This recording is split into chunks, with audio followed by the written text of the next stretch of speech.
The starship Horizon's edge moved through space like a silver needle threading through the dark. Ambassador Hyunwoo Park stood at the observation deck and watched the massive space station grow larger in front of them. Nexus Prime was bigger than any city on Earth. It spun slowly in the void like a metal world built by gods. This was where the Galactic Council ruled over thousands of worlds and billions of lives. Hyunwoo felt the weight of his mission pressing down on his shoulders. He was the first human to ever speak before the Council. Everything humanity had worked for in the past 50 years led to this moment. Behind him, he heard footsteps and turned to see his team approaching. Ji Hye Kim walked up first. She was the smartest person Hyunwoo had ever met. Her job was to study alien life and help the humans understand how different species worked.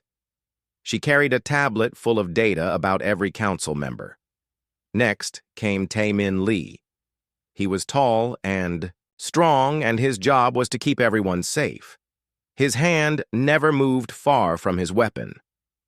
So, Young Han followed behind them.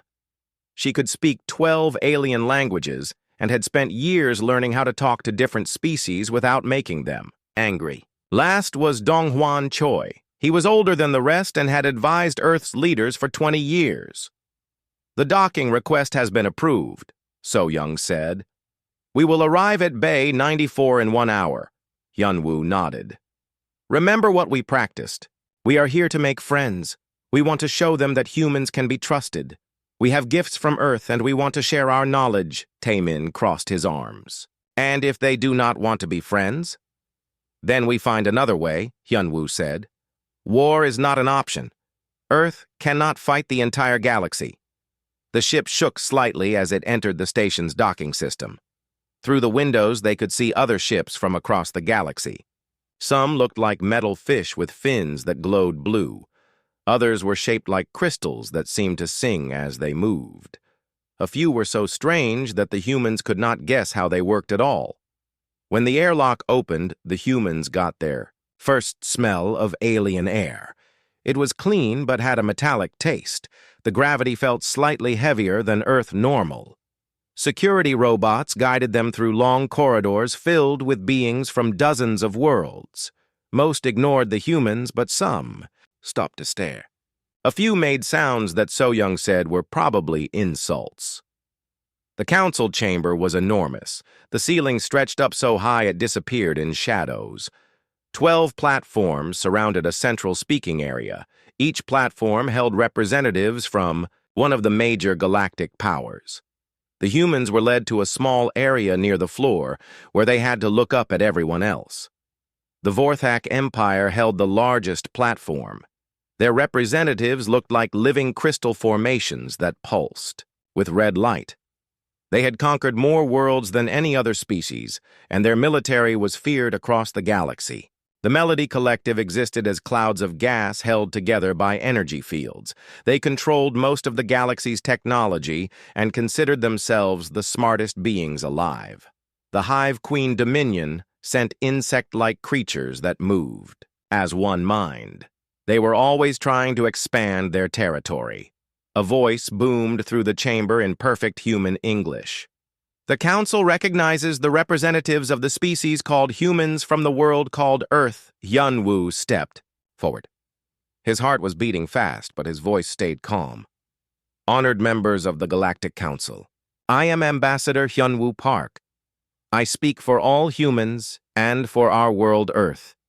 We come in peace, seeking friendship and understanding. The crystal beings on the Vorthak platform pulsed brighter. You come seeking what you cannot have, one of them said. Your species has violated our laws by developing faster than light travel without permission. We did not know we needed permission, Hyunwoo replied. We discovered this technology through our own research. We used it only to reach out and find others like ourselves. The gas clouds of the Melody Collective swirled angrily. Impossible. Primitive species cannot develop such technology alone. You must have stolen it or been given it by someone who broke our rules. Jihai stepped forward with her tablet. Honored ones, I have complete records of our technological development. Every step from the first theories to the final breakthrough. We can show you exactly how we did it. The insect representatives clicked and buzzed to each other. Finally, one spoke. Your species is too young and too violent. Your history shows constant warfare. You have weapons that can destroy your own world. Such beings cannot be trusted with galactic technology. Dong Huan moved closer to Hyunwoo. They are not interested in evidence, he whispered. This was decided before we arrived. Hyunwoo raised his hand for permission to speak again. Respected council members, it is true that humans have fought wars, but we have also created great art and music and literature. We have healed diseases and explored our world and reached for the stars. We offer to share all of this with you. We bring gifts from Earth. So Young activated a holographic projector. Images filled the air above them. Forests and oceans and mountains from Earth, cities full of humans working together, art and music and scientific discoveries. The beauty of human achievement floated in the alien chamber. Several council members seemed interested, but the Vorthak crystals pulsed with dismissal. Pretty pictures cannot hide your true nature. We have studied your species. You fight each other over resources and beliefs and territory. You would do the same to us if given the chance. That is exactly why we need guidance, Hyunwoo said. We want to learn from species that have found peace. We want to grow beyond our violent past. The Hive Queen representatives clicked louder. Growth requires time. Your species developed too fast. Natural evolution takes millions of years. Artificial advancement leads to chaos. Taemin touched his weapon but did not draw it. The security robots around the chamber had moved closer. The atmosphere in the room felt dangerous. We propose a simple solution, the lead Vorthak said. Return to your world. Destroy your faster-than-light technology. Accept isolation until your species matures naturally. In perhaps 1,000,000 years, we will contact you again.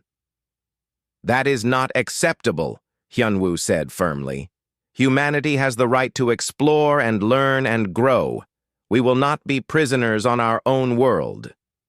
Then you have chosen your path, the Melody Collective replied. The council has spoken. You will leave our space immediately. Any human ships found beyond your solar system will be destroyed without warning. The holographic projector shut down. The beautiful images of Earth vanished. Security robots surrounded the human delegation and began moving them toward the exit.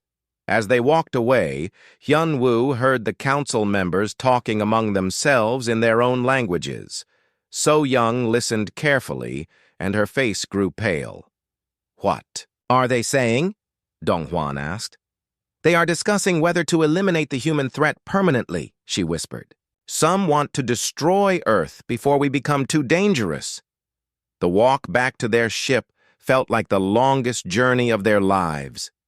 The aliens they passed no longer just stared. Now they looked at the humans with open hostility. Word of the council's decision was spreading fast. When they reached the horizon's edge, Taemin immediately began preparing for departure. We need to leave now, he said. This place is no longer safe for us. As their ship pulled away from Nexus Prime, Hyunwoo stood again at the observation deck. The massive station grew smaller behind them, but he knew this was not the end. The council had made a terrible mistake.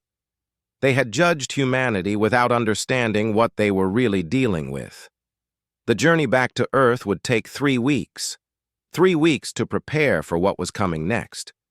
The horizon's edge had barely cleared Nexus Prime's outer defenses when the attack came. Energy beams struck their shields without warning. Alarms screamed through the ship as Taemin rushed to the bridge. "Evasive maneuvers!" he shouted to the pilot. "Get us out of here!" But it was too late.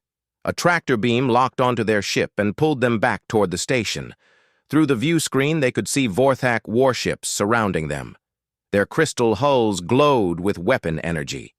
"This is illegal," So Young said as she tried to contact the station. "We are diplomats under galactic law."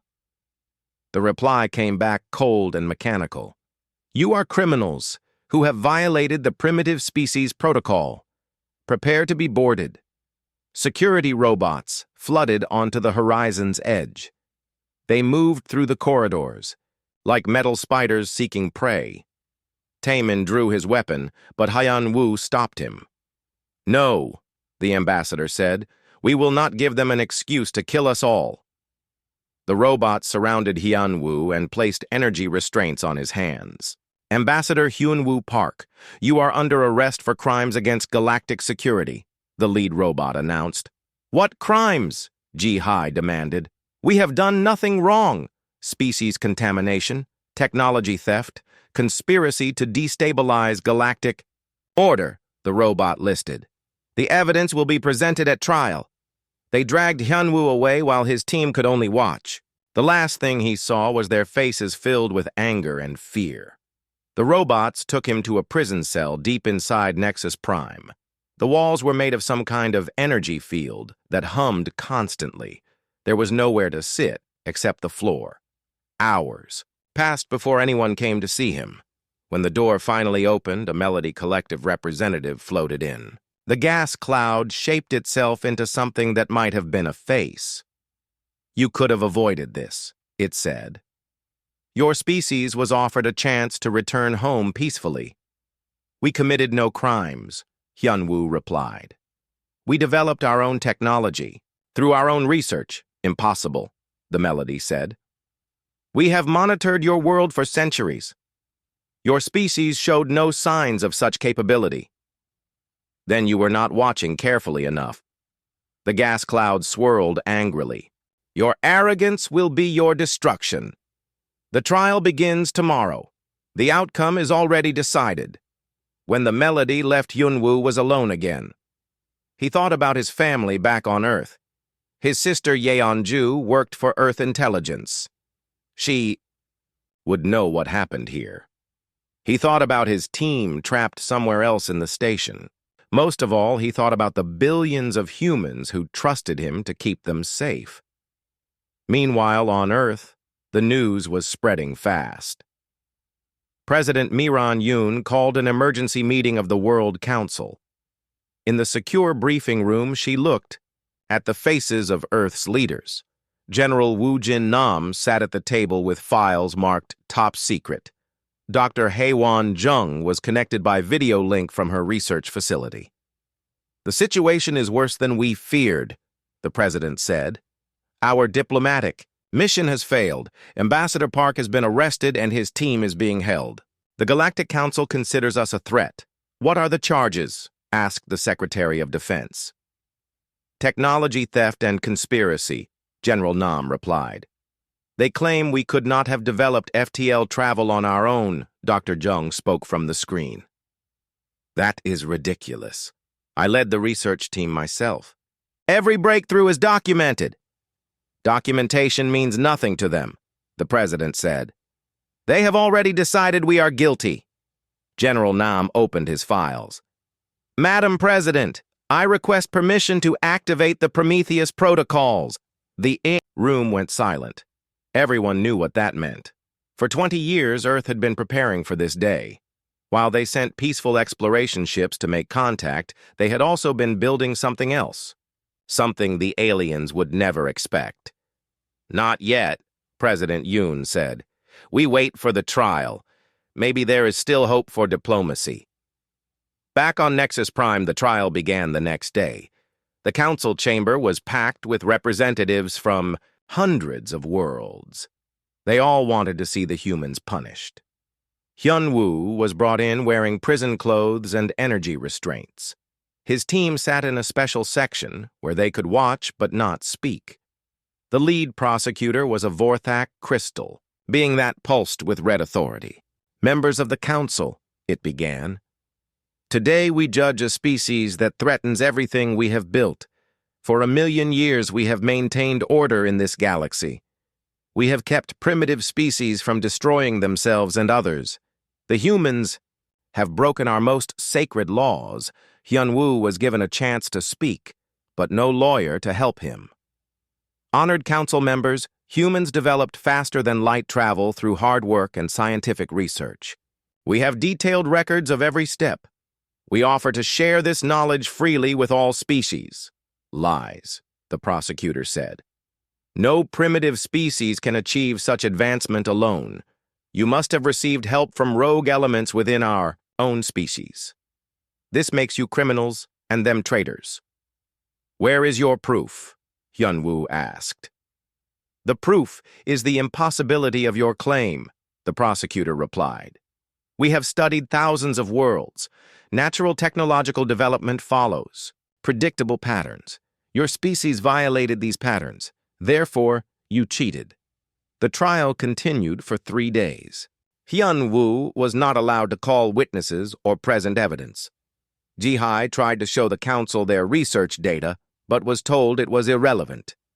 The outcome was never in doubt. On the 3rd day, the council announced their verdict. The human Ambassador Hyun-woo Park is guilty of all charges. The sentence is death by molecular dissolution. This will serve as a warning to other primitive species who might consider similar crimes. Taemin jumped to his feet. This is murder, he shouted before security robots stunned him into silence. So Young was crying as she tried to contact Earth. They will not let us send any messages, she told Ji-hai. We are completely cut off. The execution was scheduled for the next day. It would be broadcast across the galaxy as an example. Hyun-woo spent his last night thinking about Earth. He had failed his mission, but maybe his death would teach the council something about human determination. The execution chamber was filled with witnesses from every major species. Hyun-woo was strapped to a platform in the center. The molecular dissolution device hummed with deadly energy above him. Do you have any last words? The Vorthak prosecutor asked. Hyun-woo looked directly into the broadcast cameras. You have no idea what you have just unleashed. Humanity remembers its friends and its enemies. You chose to be our enemies. That was your mistake, not ours. The prosecutor activated the device. Energy flowed through Hyun-woo's body, breaking apart his molecular structure. His last thought was of Earth and the hope that his people would survive what was coming. His team was forced to watch. When it was over, they were escorted back to their ship. You have 1 day to leave council space, they were told. Any human, ships found here after that, will be destroyed. As the Horizon's Edge pulled away from Nexus Prime for the 2nd time, the mood was very different. Taemin stood at the communications console trying to contact Earth. Still being jammed, he reported. They want to control the story, Dong-hwan said. They want to tell the galaxy their version before we can tell ours. Ji-hai was working at her science station. I recorded everything, she said quietly. The trial, the execution, all of it. When we get back to Earth, the whole world will see what they did. So Young was monitoring alien communications. They are celebrating, she said with disgust. The council species are calling this a great victory for galactic order. 3 weeks later, the Horizon's Edge entered Earth's solar system. They sent their recordings ahead by tight beam transmission. By the time they docked at Luna Station, the entire planet knew what had happened. President Yoon was waiting for them at the airlock. Her face was hard with controlled anger. Welcome. Home, she said. You have done your duty. Now it is time for us to do ours. General Nam stood beside her. The Prometheus protocols are active, he reported. All systems are ready. Dr. Jung was there too. The quantum communication network is online, she said. Every human colony and every sleeper agent has been activated. President Yoon looked at the returning team. Ambassador Park's death will not be in vain. The Galactic Council wanted to see what humans are really capable of. They are about to find out. The next day, she addressed the world from the United Nations building. Billions of humans watched as their leader spoke with quiet fury. "Citizens of Earth, the Galactic Council has murdered our ambassador in cold blood. They rejected our offer of friendship and chose to see us as enemies. They wanted to judge humanity by our past. Today, they will learn about our present. I hereby activate the Doomsday Protocol. The galaxy will remember the name Hyun-Woo Park, and they will remember what happens when you kill a human diplomat." The message from Earth reached every human settlement in the galaxy at the same moment. Dr. Haiwan-jung's quantum communication network had been secretly installed on every colony ship and exploration vessel for the past 10 years. Now it activated, like a sleeping giant opening its eyes. On the mining colony of New Seoul, the message appeared on Seung-ho Kang's personal communicator. He was supposed to be a civilian mining engineer, but that was just his cover story. For 8 years, he had been building something in the asteroid fields that the Galactic Council knew nothing about. Ghost Squadron had been waiting for this day. "All units, this is command." Seung-ho spoke into his communicator. "Prometheus is active. Begin Phase 1. Operations immediately." Across the colony, hidden doors opened in storage facilities. Equipment that looked like mining gear transformed into weapons and military hardware. The 23 people who worked for Seung-ho removed their civilian clothes and put on black military uniforms. They had been soldiers all along. Meanwhile, in council space, Yeonju Park was sitting in a cafe on the trade station Meridian Hub. She looked like any other human trader trying to make deals with alien merchants. Nobody knew she was Ambassador Hyun-Woo Park's sister. Nobody knew she worked for Earth Intelligence.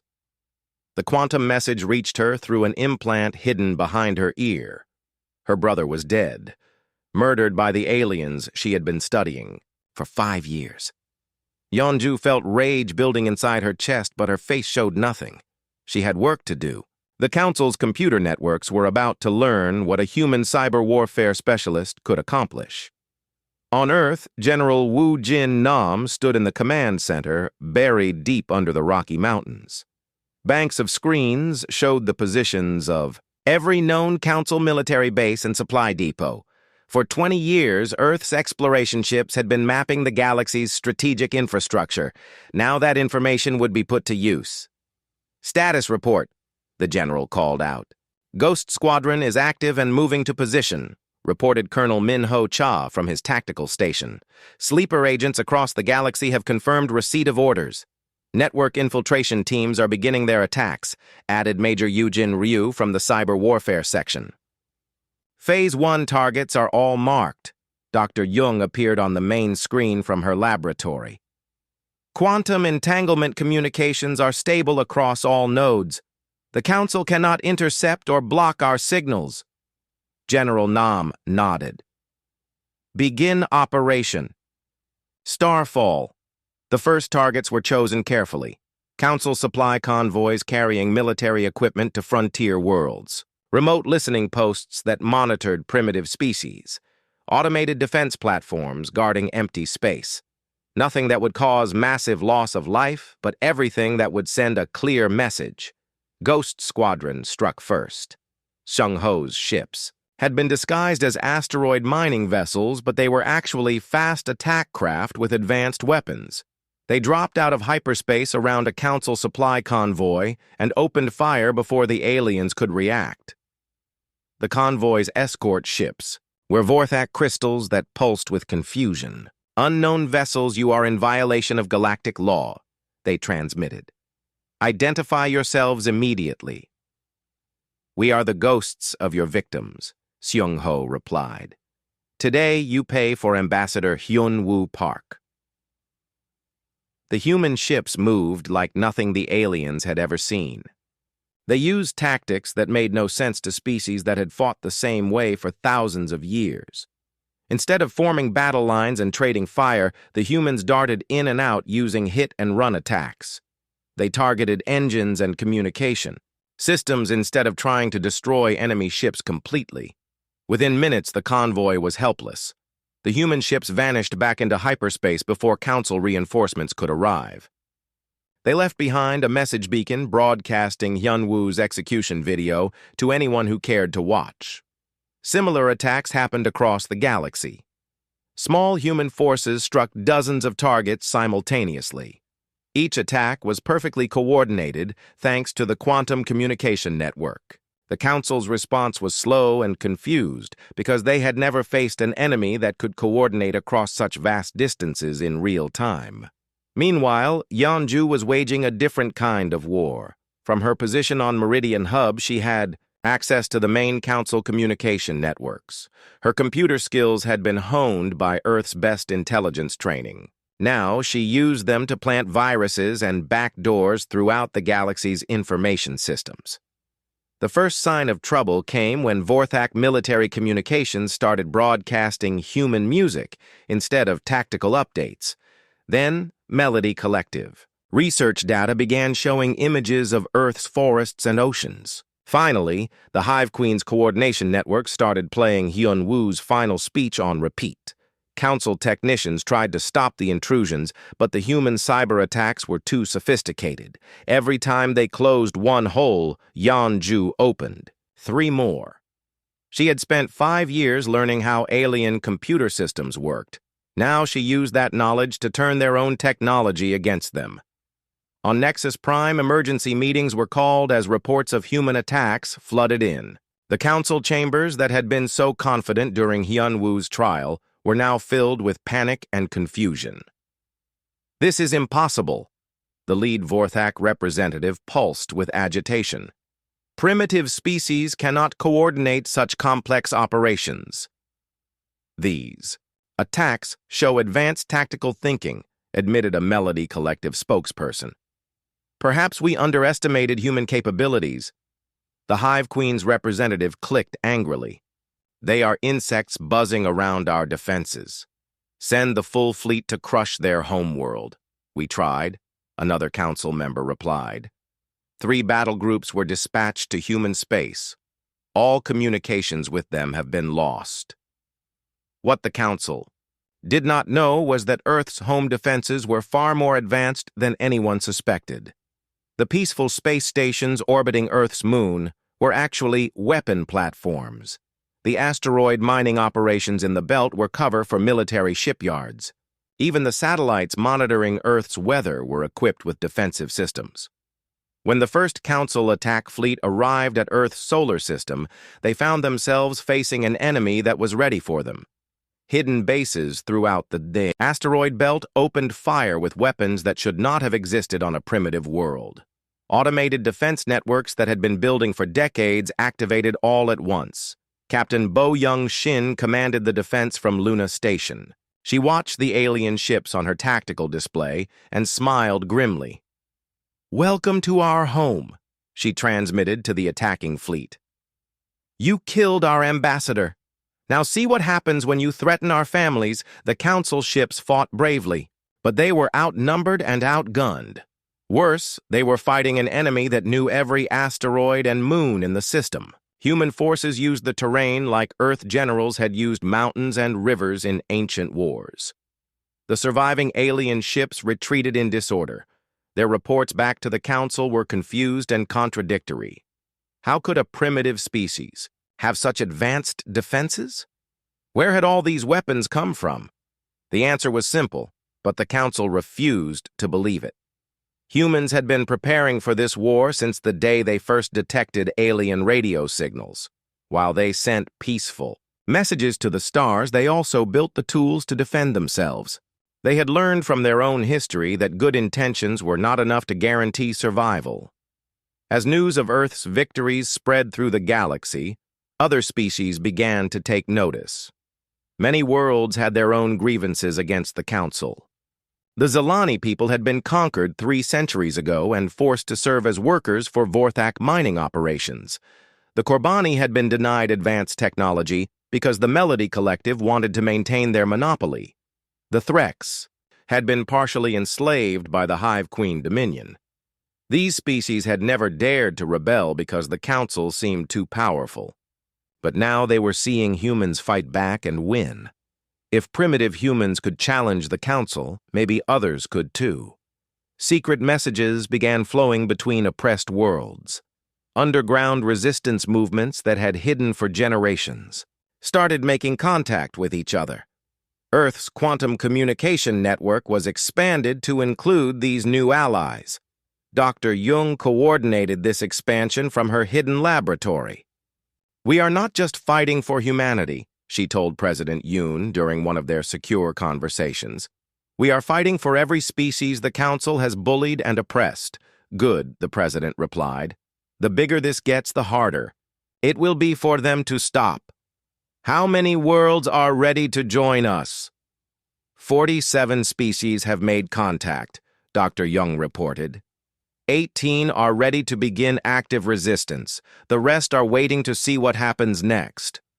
What happened next was Operation Digital Phantom. Major Yoojin Ryu had been planning this attack for months. Using access codes stolen by Yeonju and other agents, she would strike at the heart of Council power. Their central computer networks controlled everything from military communications to economic data. If those systems went down, the Council would be paralyzed. The attack began at exactly midnight Council Standard Time. Quantum-transmitted viruses hit every major network simultaneously. Financial records were corrupted. Military databases were wiped clean. Communication systems started, broadcasting human war songs instead of official messages. Within hours, the entire Council infrastructure was in chaos. The galaxy was learning that humans did not fight like other species. For thousands of years, alien wars had followed the same patterns. Fleets would meet in open space and trade fire until one side was destroyed or retreated.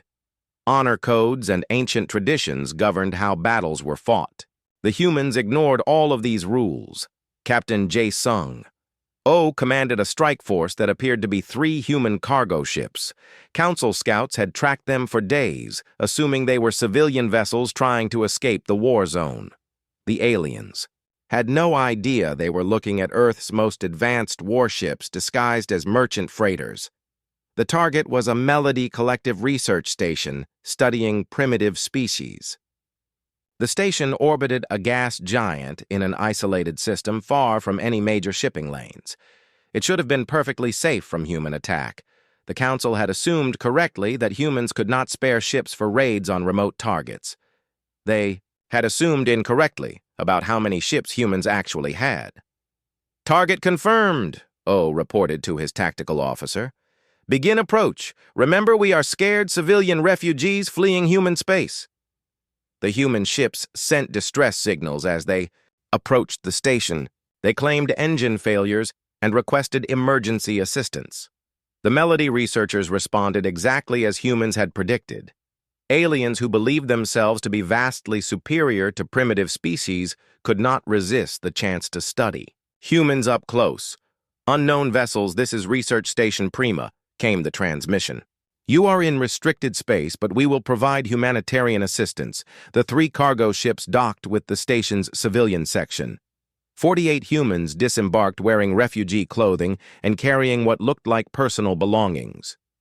The Melody researchers were fascinated. Here was a chance to study the mysterious humans who had somehow developed FTL technology. What they got instead was a master class in human deception and warfare. The refugees were actually Earth's elite special forces. Their belongings contained advanced weapons and equipment. Within minutes, they had taken control of the station's security systems and communication arrays.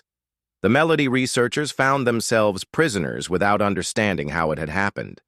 "This is impossible," one of them said as his gas cloud form shimmered with confusion. "Our sensors detected no weapons or military equipment." "Your sensors detected exactly what we wanted them to detect," Oh replied as he removed his civilian disguise. "You think technology makes you superior, but you have forgotten the most important weapon of all, the ability to think in ways your enemy cannot predict." The humans copied every piece of research data from the station. They learned about Council surveillance of primitive worlds and secret experiments on developing species.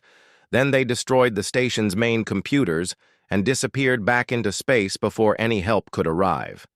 Similar operations were happening across the galaxy. Human agents who had posed as traders and merchants for years were revealing their true purposes. Mining colonies became military bases overnight. Exploration ships turned out to be intelligence-gathering vessels. Even human cultural exchanges had been cover for reconnaissance missions. The Council was discovering that every peaceful contact with humanity had been a preparation for war. While alien diplomats had focused on trade agreements, human agents had been mapping defense systems and studying alien psychology. The species that claimed to value honor above all else had been completely deceived by human cunning. On the fortress world of SciFiPrime, emergency war councils were meeting around the clock. The crystal beings who ruled the galaxy's most powerful. Military were struggling to understand their new enemy. These humans fight without honor, pulsed General Zenkar as he studied battle reports. They strike from ambush and retreat before we can respond. They target supply lines instead of engaging our fleets directly. Perhaps that is why they are winning, suggested his aide, war leader Kolmar. Our forces are designed to fight enemies who share our codes of conduct. Impossible, Zenkar pulsed, brighter with anger. Superior technology and training always defeat primitive cunning, but the evidence suggested otherwise. Every major engagement between Council forces and humans had ended in Council defeat or Pyrrhic victory. The humans seemed to know exactly where and when to strike for maximum effect, while avoiding heavy losses to their own forces. The truth was that Earth's military leaders had studied every recorded alien conflict for 50 years. They understood how Council species thought and fought. More importantly, they understood the weaknesses in their thinking. General Nam explained this to President Yoon during one of their daily briefings. Alien species fight to prove their superiority, he said. They want glorious victories that demonstrate their racial advantages. Humans fight to win. What does that mean in practical terms? The president asked. It means we cheat, Nam replied with a cold smile. We lie and steal and ambush and retreat. We use every dirty trick we can think of because victory is more important than looking honorable while we die. This philosophy was being demonstrated across the galaxy. Commander Bo Young Shin had taken her fleet to the Hive Queen border worlds, where Council forces were trying to prevent rebellion among enslaved species. Instead of attacking the military bases directly, she targeted the infrastructure that supported them. Power stations were sabotaged, supply depots were raided, communication relays were destroyed. The Council forces found themselves cut off from supplies and reinforcements while dealing with uprisings among the local populations. This is not warfare, complained Hive Queen General Zichter as his forces struggled to maintain order. This is terrorism and sabotage. It is winning, Shin replied when she intercepted his transmission. Your forces are trapped and your supply lines are cut. Surrender now, and we will guarantee safe passage to your homeworld. The offer was ignored. But within a week, the isolated Council forces were forced to evacuate anyway. The liberated worlds immediately declared independence and requested human protection. Earth's influence was spreading faster than the Council could contain it. Meanwhile, Yeonju Park was orchestrating the galaxy's first information war. From her hidden base on the Rim worlds, she commanded a network of human cyber specialists and alien allies. Their target was not just Council computer systems, but the very foundation of their authority. Truth is our most powerful weapon, she told her team during one of their strategy sessions. The Council rules through fear and the belief that they are superior to everyone else. If we can break that belief, we can break their power. The campaign began with the release of classified Council documents stolen by human agents, records of atrocities against primitive species, evidence of economic exploitation, proof that the Council's claims of bringing peace and order to the galaxy were lies designed to maintain their dominance. The documents were distributed through quantum networks that the Council could not block or trace. They appeared simultaneously on thousands of worlds in dozens of languages.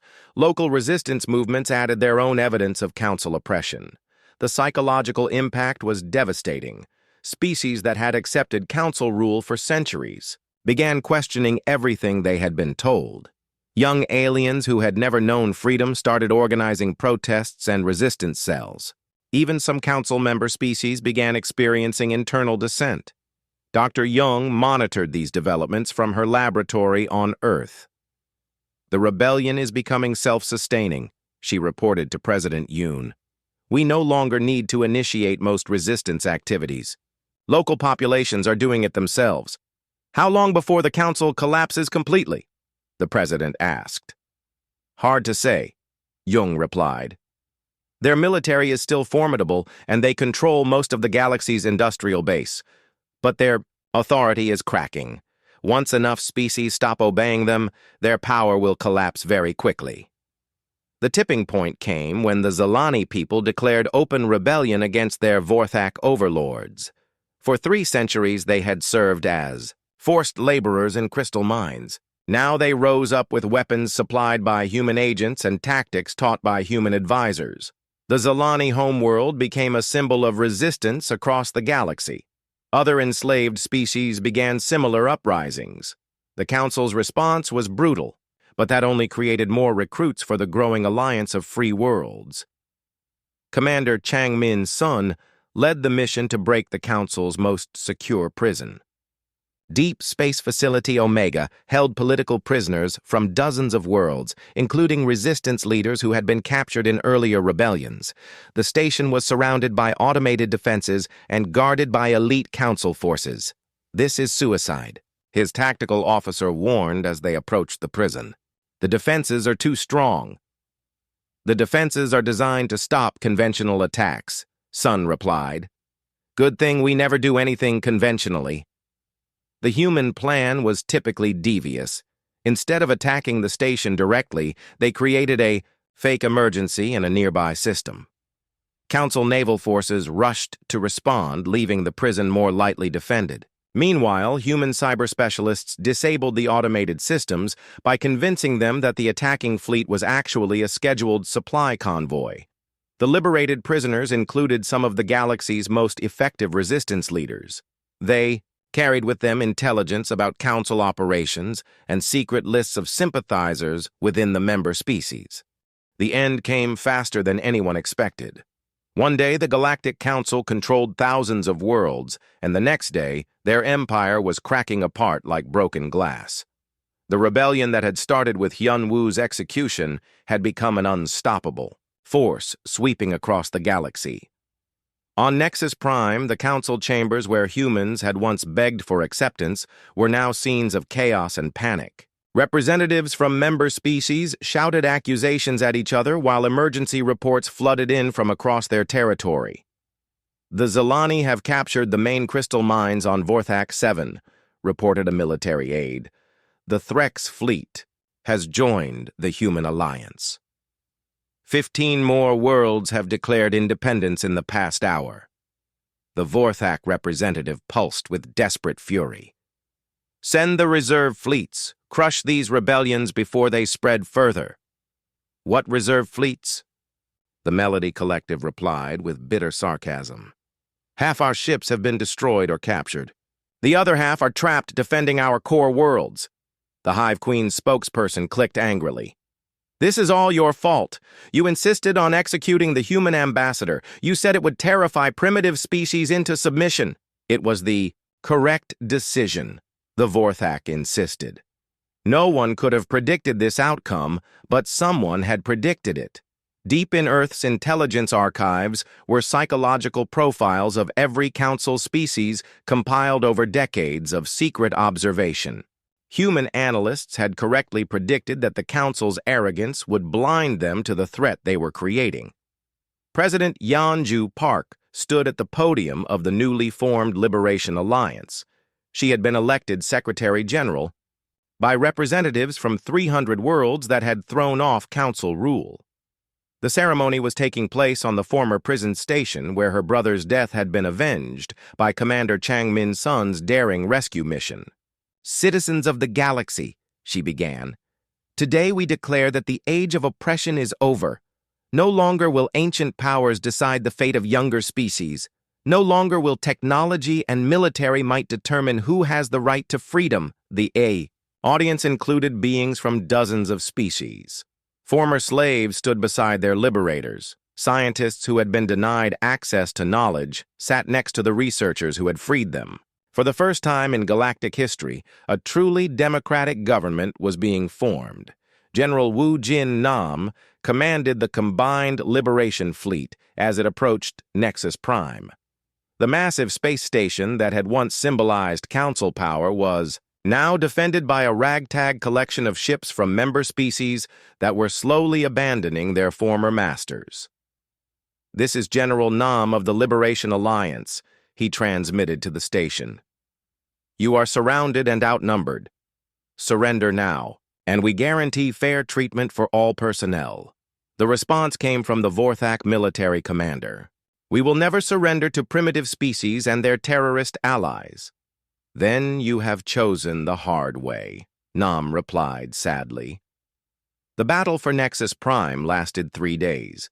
The human fleet used every trick they had learned in 2 years of warfare. Cyber attacks disabled defense systems, while assault teams captured key sections of the station. But it was not human tactics that won the battle. It was the fact that most of the Council's own forces had lost the will to fight.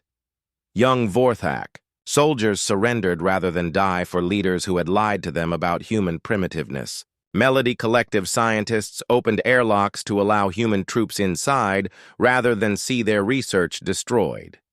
Even Hive Queen drones began acting independently when their connection to the central mind was severed by human jammers. The final assault was led by Tae-Min Lee. The former security chief from the original diplomatic mission had become one of Earth's most effective special forces commanders. He led his team through the corridors where Hyun-woo had been dragged to his execution 2 years earlier. "This is for Ambassador Park," he said as he planted charges on the council chamber doors. "And this is for every species you oppressed." The explosion echoed through the station like thunder. When the smoke cleared, the sacred council chambers lay in ruins. The seats where ancient powers had ruled for millennia were twisted metal and broken crystal. The surviving council leaders were found hiding in a secure bunker deep inside the station. They were not harmed, despite their crimes. The Liberation Alliance believed in justice, not revenge. The trial of the council leaders took place on Earth in the same United Nations building where President Yoon had declared war 2 years earlier. This time there were lawyers and witnesses and fair procedures. Evidence was presented and challenged. The accused were allowed to defend themselves. The verdict was never in doubt. The evidence of council atrocities was overwhelming. War crimes, genocide, slavery, and systematic oppression of entire species.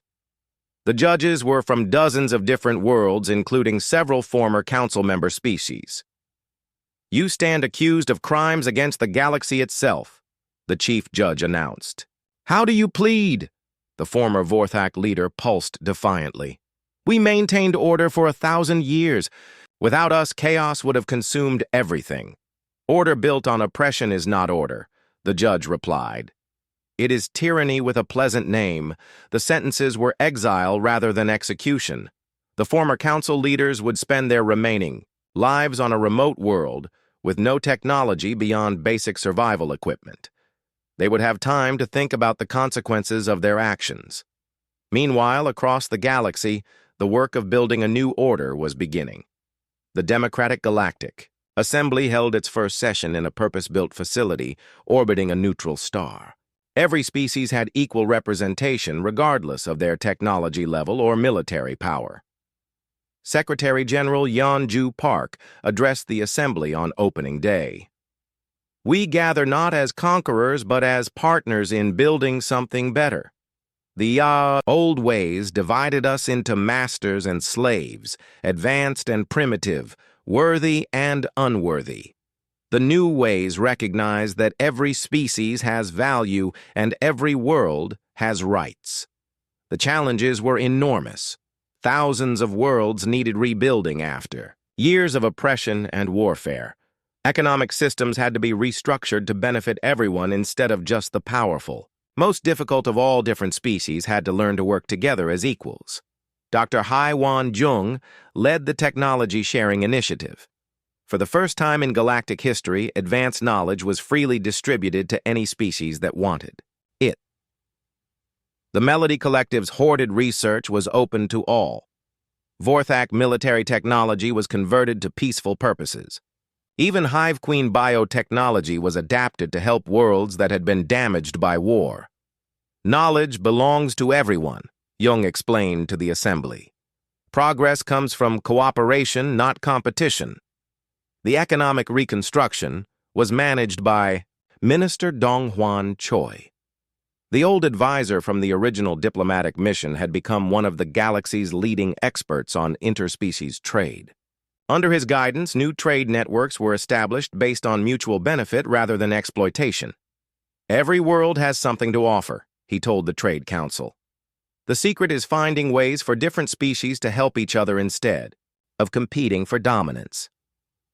Not everything went smoothly. Some former council worlds refused to join the new democracy and tried to maintain their old privileges. A few species attempted to create their own small empires in the chaos. There were conflicts and disagreements and setbacks, but the core principle held firm. No species would be allowed to dominate others the way the council had dominated the galaxy. When problems arose, they were solved through negotiation and compromise rather than force. Captain Bo Young Shin commanded the peacekeeping fleet that enforced assembly resolutions. Unlike the old council forces, these ships were crewed by volunteers from multiple species working together. Their mission was protection, not conquest. "We are guardians, not rulers," she explained to her mixed crew. "Our job is to keep the peace, while others build the future." 5 years after Hyunwoo's execution, the transformation was complete. The galaxy had become a place where species cooperated instead of conquered, where knowledge was shared instead of hoarded, where disputes were settled by law instead of force. The memorial service for Ambassador Hyunwoo Park was attended by representatives from every member world of the Assembly. President Yoon gave the dedication speech at the monument, built where the council chambers had once stood. "He came here seeking friendship and was given death," she said. "But his death became the seed of freedom for the entire galaxy. The council thought they were making an example of human weakness. Instead, they revealed the strength that comes from refusing to accept injustice." Yeonju Park stood beside the monument to her brother.